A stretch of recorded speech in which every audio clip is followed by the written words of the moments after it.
saya Dea Amelia, NPM 20502005. Nama saya Frida Bilkis dengan NPM 2050265.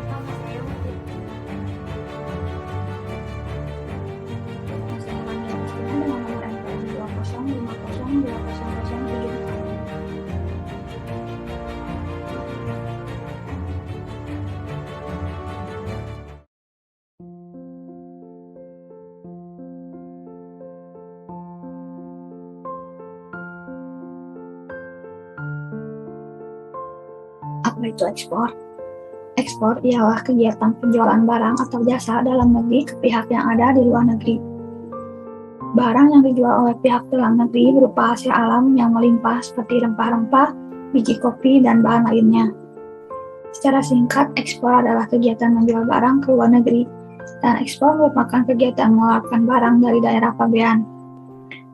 Apa itu daerah pabean? Daerah pabean merupakan suatu bagian wilayah dari Republik Indonesia yang meliputi wilayah darat, wilayah perairan, dan juga ruang udara di atasnya. Juga meliputi tempat-tempat tertentu yang ada dalam zona ekonomi eksklusif (ZEE) serta landas kontinen. Secara sederhana, ekspor diartikan sebagai kegiatan mengeluarkan barang dari dalam negeri ke luar negeri dengan memenuhi ketentuan dan peraturan yang berlaku. Biasanya kegiatan ekspor di Indonesia dapat secara langsung dan bisa secara tidak langsung. Dalam ekspor secara langsung ialah kegiatan menjual barang atau jasa melalui eksportir ke negara lain. Sedangkan ekspor tidak langsung ialah kegiatan menjual melalui perantara ke negara lain. Di Indonesia juga ada ekspor dibagi dua, yaitu ada bahan migas yang terdiri dari kelompok bensin, minyak, tanah, gas, dan solar. Kedua, ada bahan non-migas berupa hasil industri, laut, perkebunan, dan pertanian. Selanjutnya, ada tujuan ekspor dan manfaat ekspor. Tujuan ekspor yang pertama ada mengendalikan harga produk. Sebuah negara yang melakukan kegiatan ekspor mampu memanfaatkan overkapasitas pada suatu produk. Dengan begitu, negara tersebut dinilai mampu mengendalikan harga produk ekspor yang terjadi di negaranya, karena produk dalam negeri tersebut akan memiliki harga yang lebih murah saat mampu diproduksi dengan mudah dan melimpah. Agar negara-negara tersebut mampu mengendalikan harga di pasar, ia melakukan kegiatan ekspor ke negara lain yang lebih membutuhkan produksi tersebut. Yang kedua, ada menumbuhkan industri dalam negeri, suatu aktivitas atau kegiatan perdagangan dalam ruang lingkup internasional yang dilakukan untuk memberikan rangsangan atas permintaan dari dalam negeri disebut ekspor. Aktivitas ekspor juga dapat diartikan sebagai kegiatan perdagangan yang melibatkan pasar internasional. Yang ketiga, ada menambah devisa negara. Nilai kekayaan yang dimiliki oleh suatu negara dalam bentuk mata uang asing disebut devisa. Untuk perkembangan ekonomi suatu negara, aktivitas atau kegiatan ekspor akan memberikan dampak yang positif. Selanjutnya, ada manfaat ekspor, yaitu adanya kegiatan ekspor bermanfaat untuk membuka peluang pasar baru di luar negeri. Peluang tersebut akan menumbuhkan perluasan pasar domestik, menumbuhkan investasi, dan menambah devisa pada suatu negara. Impor dapat diartikan sebagai pembelian barang dan jasa dari luar negeri ke dalam negeri dengan perjanjian kerjasama antara dua negara atau lebih. Impor juga bisa dikatakan sebagai perdagangan dengan cara memasukkan barang dari luar negeri ke wilayah Indonesia dengan memenuhi ketentuan yang berlaku. Impor adalah proses transportasi barang atau komoditas dari suatu negara ke negara lain secara legal, umumnya dalam proses perdagangan. Impor barang secara besar umumnya membutuhkan campur tangan dari bea cukai di negara pengirim maupun penerima. Impor adalah bagian penting dari perdagangan internasional. Kegiatan impor dilakukan untuk memenuhi kebutuhan rakyat. Produk impor merupakan barang-barang yang tidak dapat dihasilkan atau negara yang sudah dapat dihasilkan tetapi tidak dapat mencukupi kebutuhan rakyat. Tujuan impor memenuhi kebutuhan dalam negeri menjadi tujuan utama kegiatan impor dilakukan. Selain memenuhi kebutuhan dalam negeri, tujuan dilakukannya kegiatan impor ialah meningkatkan neraca pembayaran dan mengurangi adanya keluar devisa pada negara lain.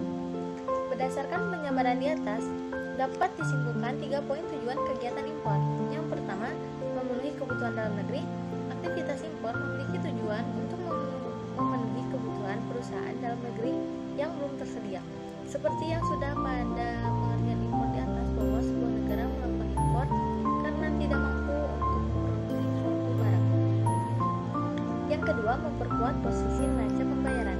Memperkuat posisi neraca pembayaran sangat membantu kinerja pemerintah, terutama di bidang perekonomian dan pembangunan.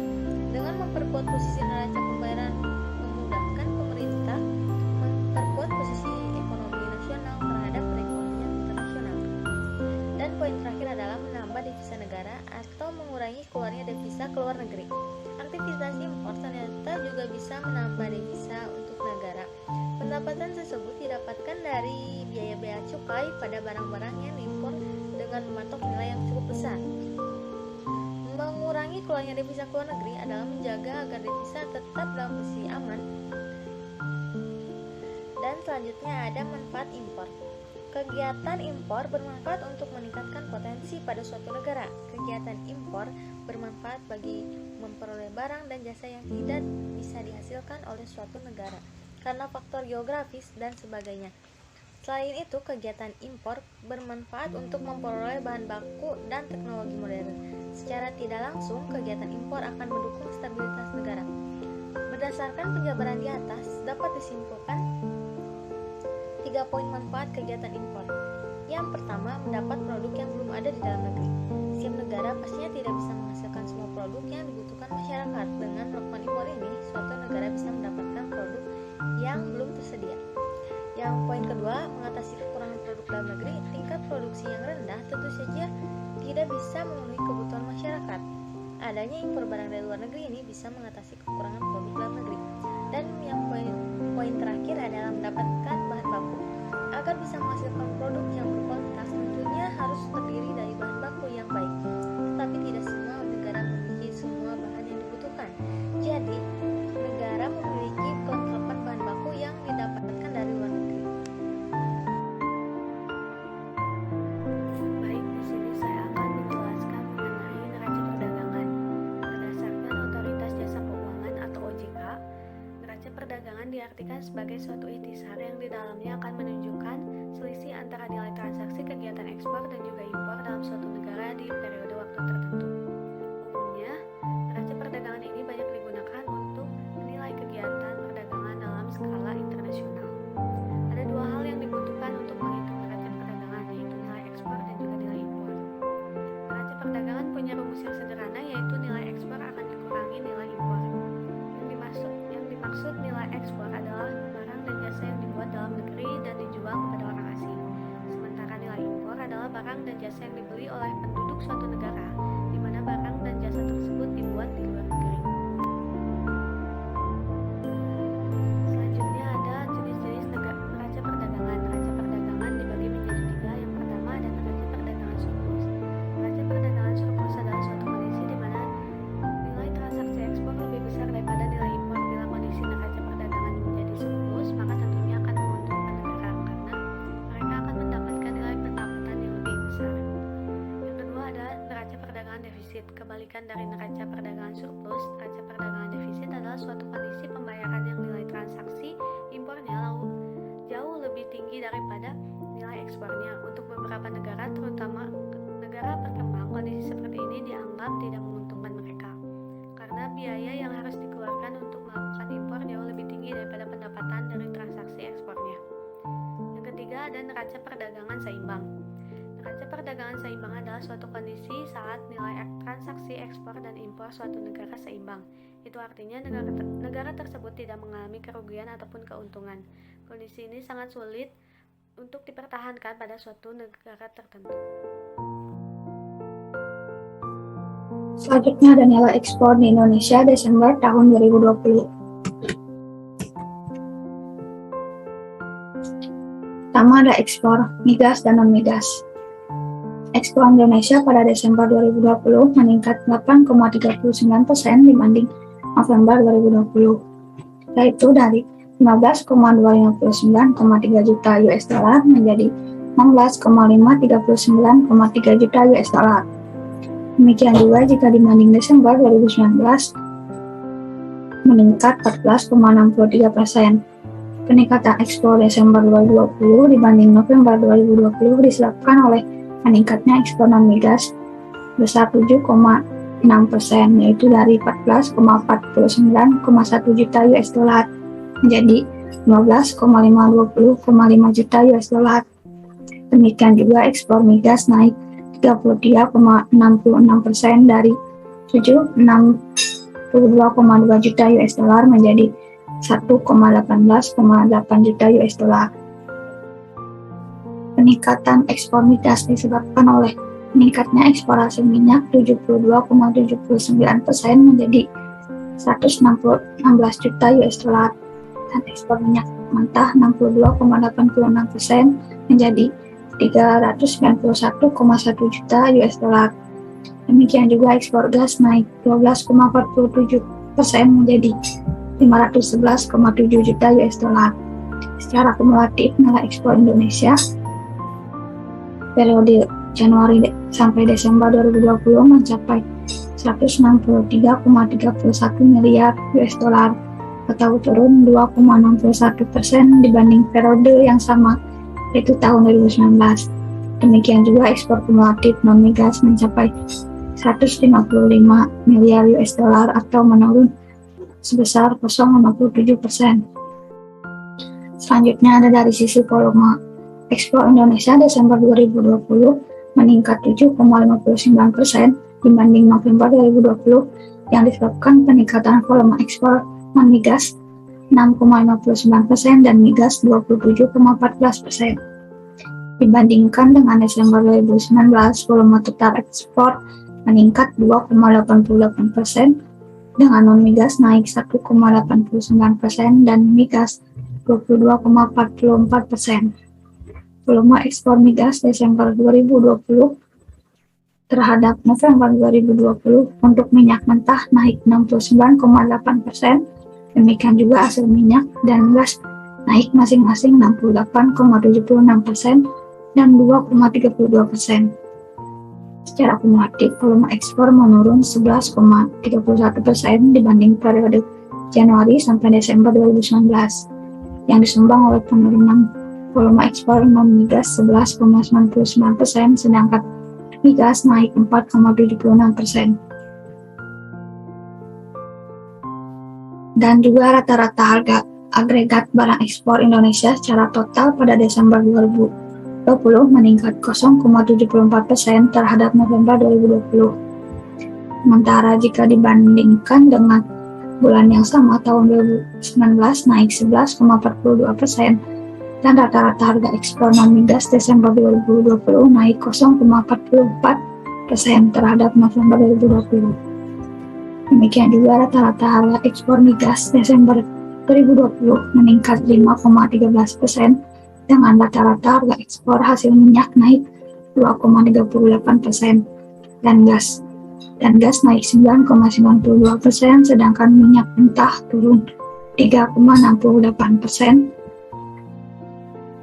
Jadi indeks harga ekspor tahun 2020 sebesar 129,73%. Selanjutnya ada ekspor menurut sektor. Peranan dan perkembangan ekspor non-migas Indonesia menurut sektor untuk Desember 2020 dibanding November 2020 dapat dilihat pada tabel 6 dan gambar 2.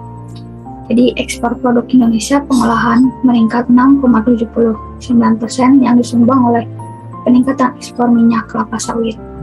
Demikian juga ekspor produk tambangan dan lainnya meningkat 11,23% disumbang oleh peningkatan ekspor lignit.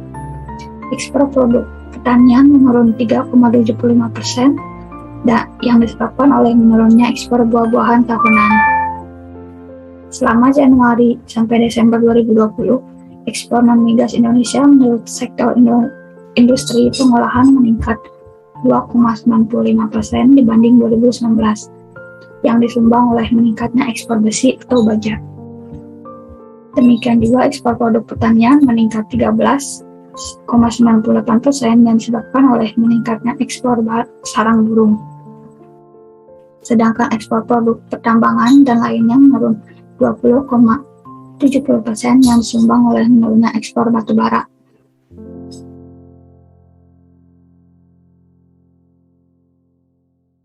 Selanjutnya, ada nilai ekspor negara tujuan utama dan kontribusi negara tujuan utama terhadap nilai ekspor komoditas menurut komoditas tahun 2020. Di sini ada yang disebut dengan komoditas, yaitu kopi, tanaman obat, aromatik dan rempah-rempah, peralatan listrik, minyak kelapa sawit, pakaian jadi atau konveksi dari tekstil, besi atau baja, logam dasar mulia, dan batu bara.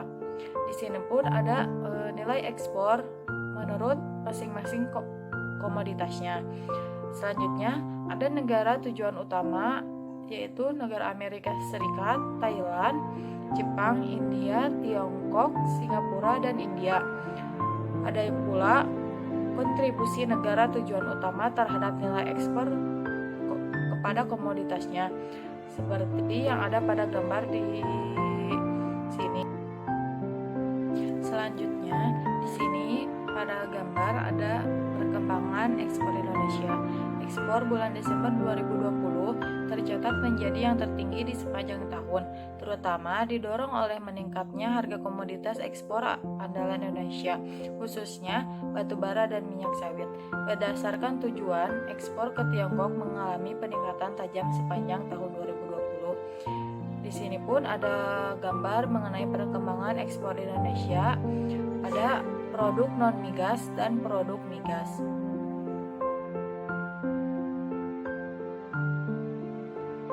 Selanjutnya, ada perkembangan ekspor Indonesia dan ekspor non-migas berdasarkan sektor ekonomi dan berdasarkan negara tujuan. Secara umum, ekspor bulan Desember 2020 menuju negara tujuan utama mengalami peningkatan dengan pertumbuhan ekspor yang tertinggi, khususnya menuju Tiongkok, yaitu sebesar 43,37%.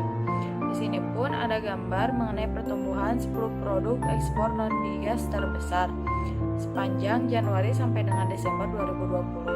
Dan ada pertumbuhan ekspor ke negara tujuan utama pada Desember 2020. Selanjutnya ada materi mengenai nilai impor di Indonesia pada bulan Desember tahun 2020.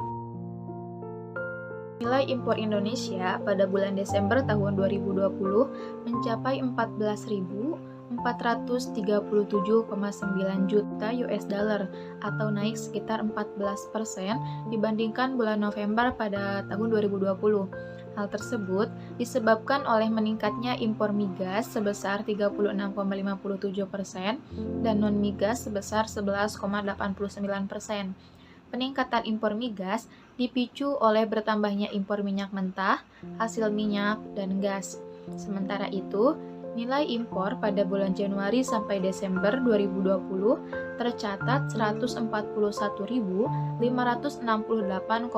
juta US dollar atau turun sekitar 29.707,4 juta US dollar dibandingkan periode yang sama tahun sebelumnya. Penurunan terjadi pada impor migas senilai 7.628,5 juta US dollar dan non-migas senilai 22.078,9 juta US dollar. Penurunan impor migas disebabkan oleh berkurangnya impor minyak mentah senilai 2.312,9 juta US dollar dan hasil minyak senilai 5.389,3 juta US dollar. Sebaliknya, nilai impor gas naik sekitar 73,7 juta US dollar. Selama 13 bulan terakhir, nilai impor migas tertinggi tercatat di Desember tahun 2019 dengan nilai mencapai 2.133,2 juta US dollar dan terendah terjadi di Mei pada tahun 2020 senilai 657,5 juta US dollar. Sementara itu, impor non-migas tertinggi tercatat di Desember tahun 2020 senilai 12.956,1 juta US dollar dan terendah di Mei pada tahun 2020 senilai 7.781,1 juta US dollar. Selanjutnya, impor migas dan non-migas menurut volume dan rata-rata harga agregat. Dibandingkan bulan sebelumnya, volume impor Desember pada tahun 2020 naik 3.189.000 ton. Peningkatan disebabkan oleh bertambahnya volume impor migas sebesar 675,1 ribu ton dan non-migas sebesar 2.513,9 ribu ton.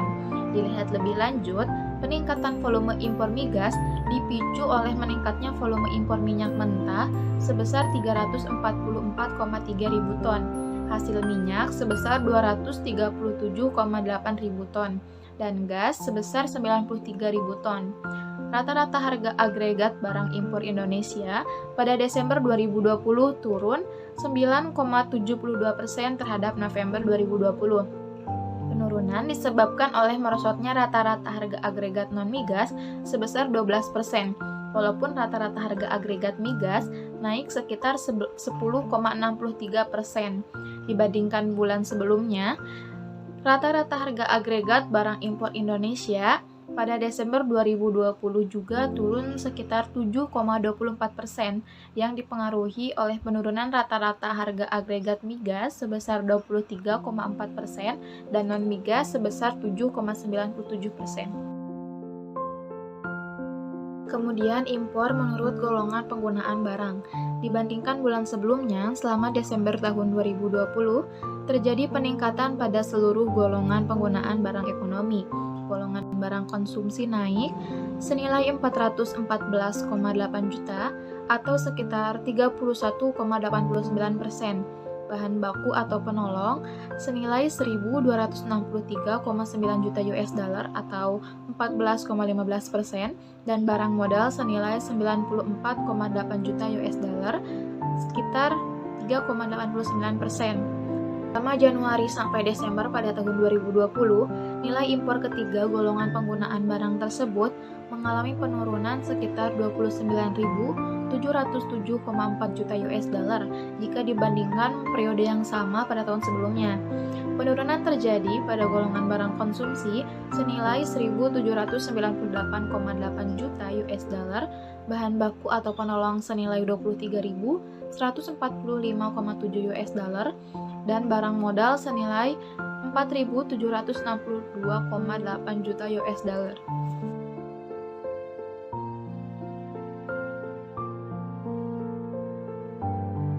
Impor negara asal utama dan kontribusi negara asal utama. Total impor non-migas dari 13 negara Desember 2020 senilai 10.175 juta atau naik menjadi 987 juta dolar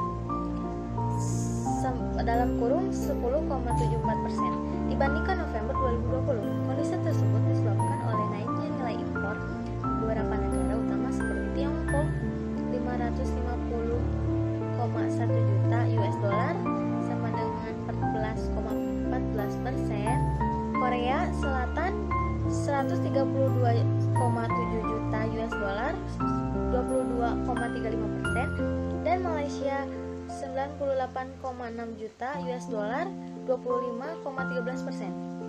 Dibandingkan periode yang sama tahun sebelumnya, nilai impor Januari sampai Desember 2020 dari 13 negara utama turun US dollar 18.708,3 juta US dollar 15,74%.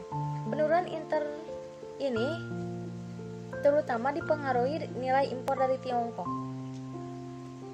yaitu 247,8 juta US dollar 11,77%, Jepang 4.995,6 juta US dollar 31,9 juta persen, dan Thailand 2.965,5 juta 31,52%.